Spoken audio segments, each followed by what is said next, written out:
There's one point of it that's really sticking out.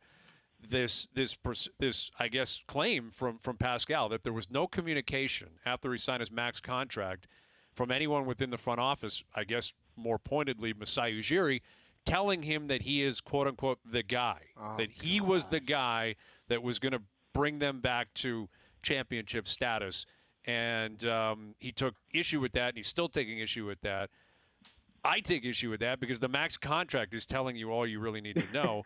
Yeah. What else was there to interpret here? Like, what else was Pascal supposed to take when or receive in terms of a message when he got that max contract? Yeah, I was going to say, I'm not sure how much communication is necessary. The number of zeros on that check should be all you need to know in terms of where you stand in the hierarchy. He's the highest paid player on the team for a reason. I just think even more naturally than the fact that he's getting a max contract, and that's usually what it means when you get a max contract in the NBA. I mean, I know a lot of guys get the max. It doesn't necessarily mean that you're the superstar, you're the franchise player. Sometimes a number two gets the max deal as well. But I just think naturally here, when you look at the timing of when Pascal signed that max extension, Kawhi had just left. It was very clearly a passing of the torch. Kyle Lowry was still very much the face of this team from a legacy standpoint more than anything else. And I think that transition is going to happen more this year with Fred VanVleet, with Pascal Siakam now that Kyle's gone.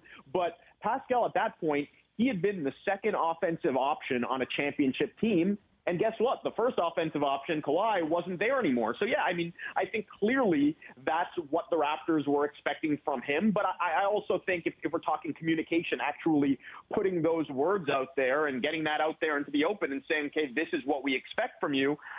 I mean, listen, the Raptors were pretty clear about that, too. They were clear with that with us, right? Like Nick Nurse talked a lot about that over the last couple of years, and Masai did as well in terms of Pascal is the guy. We would always ask after every game where Pascal Siakam would take the last shot of the game last year. And in a lot of cases, that didn't work out well. And I don't put that entirely on Pascal because some of that was coaching, some of that was play calling, some of it was just bad luck and Siakam getting a good look and it would rim out.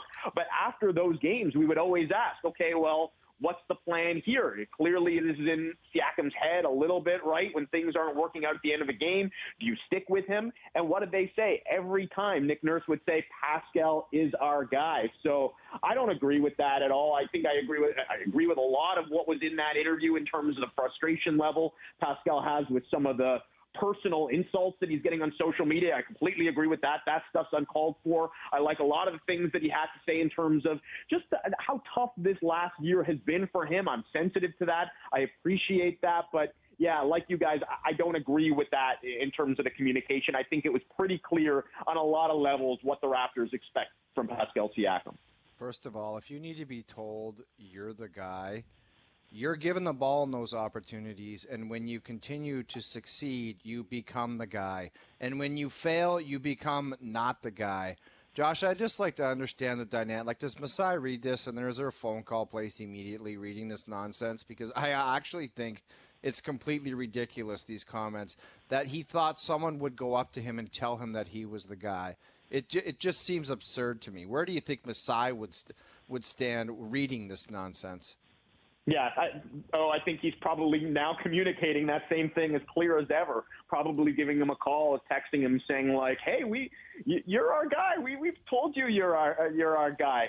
And I agree with you. Like, I mean, he's got to wear it whether he fails or succeeds, right? Because you're obviously the guy when things are going well. And this is where things, I think, were tricky this year, and things maybe were tougher for Siakam than they've ever been before. Because all of a sudden, for the first time in his professional career, and for the first time as a franchise for the Raptors for a long time, things weren't going well. And that's when you need to be the guy as much or more than when things are going well. And I think that's where Siakam took a step back this past season.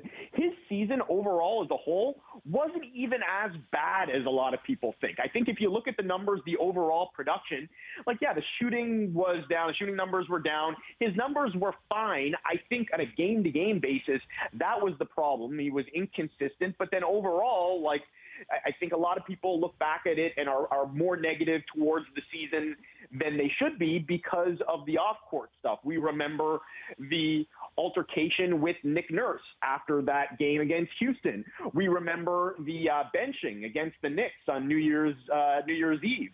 Those are the situations where Siakam's got to be better at managing his frustration level, at being a leader off the court. And a lot of those things come from, okay, well, we know how he reacts in situations where there is success. He's won a championship. The Raptors, Siakam was a big part of winning them that championship.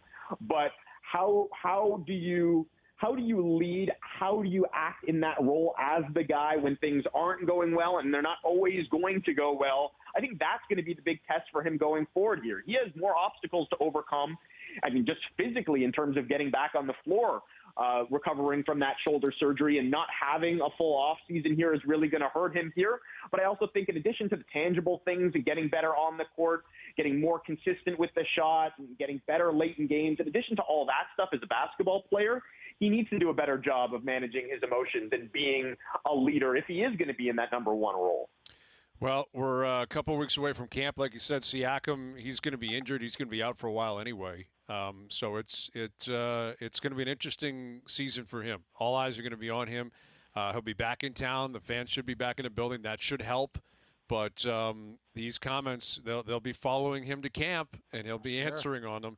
Great stuff, Josh. Thank you for doing this. We'll do it again soon. All right, guys. Talk soon. Josh Lewenberg, our Raptors reporter.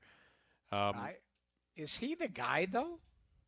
Well, he wasn't when Kyle was here, and he does say that. He's like, well, Kyle was here and Kyle was the guy. It's like, okay, then why would you expect them to come to you and say you're the guy if Kyle's the guy? Flat out question. I'd call him and say, we don't want you to be any kind of guy around here. Go play somewhere else. Well, he's got a loser's ton of race talent. comment. It's a weird, it's a comment that is reaching for, it feels like it's like he's trying to explain why it's gone bad for him. That's like right. he's trying to come up with reasonings. But to your point, like the end of the game, they gave him the ball a lot to close out a game. That means you're the guy. Right. You're the guy. If they're drawing up plays for you, you're the guy. Yeah, and when they stop doing it, it's because you're not making the shot. Right. So yeah, that's fair. All eyes are going to be on Pascal this year. That's for sure.